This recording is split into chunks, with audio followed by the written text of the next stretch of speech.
না না না না আপনারা এই কথাটাকে ভুল ব্যাখ্যা করবেন না। অর্থমন্ত্রী মহোদয় যেটা বলেছেন, আমরা যে জিনিসটা দেখতে পাচ্ছি যে আমাদের ভারত ইউরোপীয় ইউনিয়নের সাথে বাণিজ্য চুক্তি করেছে এবং ভারত যুক্তরাষ্ট্রের সাথে একটা বাণিজ্য খসড়া চুক্তি করেছে। ভারত যদি এভাবে পোশাক রপ্তানি সব বিভিন্ন জায়গায় চুক্তি করে তাহলে আমাদের রপ্তানিতে কি কোনো সমস্যা হবে? না, এটা পোশাক রপ্তানি না, এটা হচ্ছে এফটিএ চুক্তি, ফ্রি ট্রেড এগ্রিমেন্ট। ভারতের সাথে ইউরোপিয়ান ইউনিয়নের ফ্রি ট্রেড এগ্রিমেন্ট, আরো অনেকগুলি দেশের সাথে তাদের ফ্রি ট্রেড এগ্রিমেন্টের কাঠামো মানে পর্যায়ক্রমিক আলোচনা চলছে।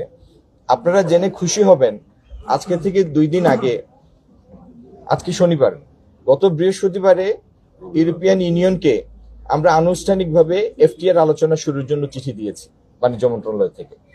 তো আমরাও পৃথিবীর যে সমস্ত দেশের সাথে আমাদের জিএসপি সুবিধা পাই, আমরা ইউরোপিয়ান ইউনিয়ন এবং অস্ট্রেলিয়া, কানাডা, সব পৃথিবীর বিভিন্ন দেশ, ইংল্যান্ড, তাদের সবার সাথেই পর্যায়ক্রমিকভাবে আমরা এফটিএ করার উদ্যোগ নিব, যাতে এলডিসি গ্রাজুয়েশন পরবর্তী সময়ে আমরা কোনো হোঁচট খাওয়ার সুযোগ না থাকে। ধন্যবাদ সবাই।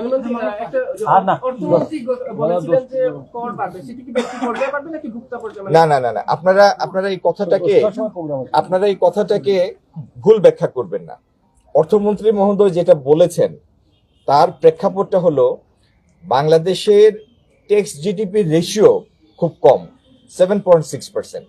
আপনি আশপাশের যে কোনো দেশ, কম্পারেবল একটা ইকোনমি নেন, সেখানে ট্যাক্স জিডিপি রেশিও অনেক হাই। যেমন ভারতের ট্যাক্স জিডিপি রেশিও হচ্ছে 17। আপনি যদি স্ক্যান্ডিনেভিয়ান দেশগুলিতে যান সেখানে 40। আপনি ইংল্যান্ডে যান 30-এর উপরে, আমেরিকায় 30-এর উপরে। তো বাংলাদেশের ট্যাক্স জিডিপি রেশিও কম হওয়ার কারণে আমাদের যে রাজস্ব সেটি চলে যায় সরকারের খরচ মেটাতে, বার্ষিক উন্নয়ন কর্মসূচি বা বিনিয়োগের জন্য আমাদের অর্থের সংস্থান থেকে কম।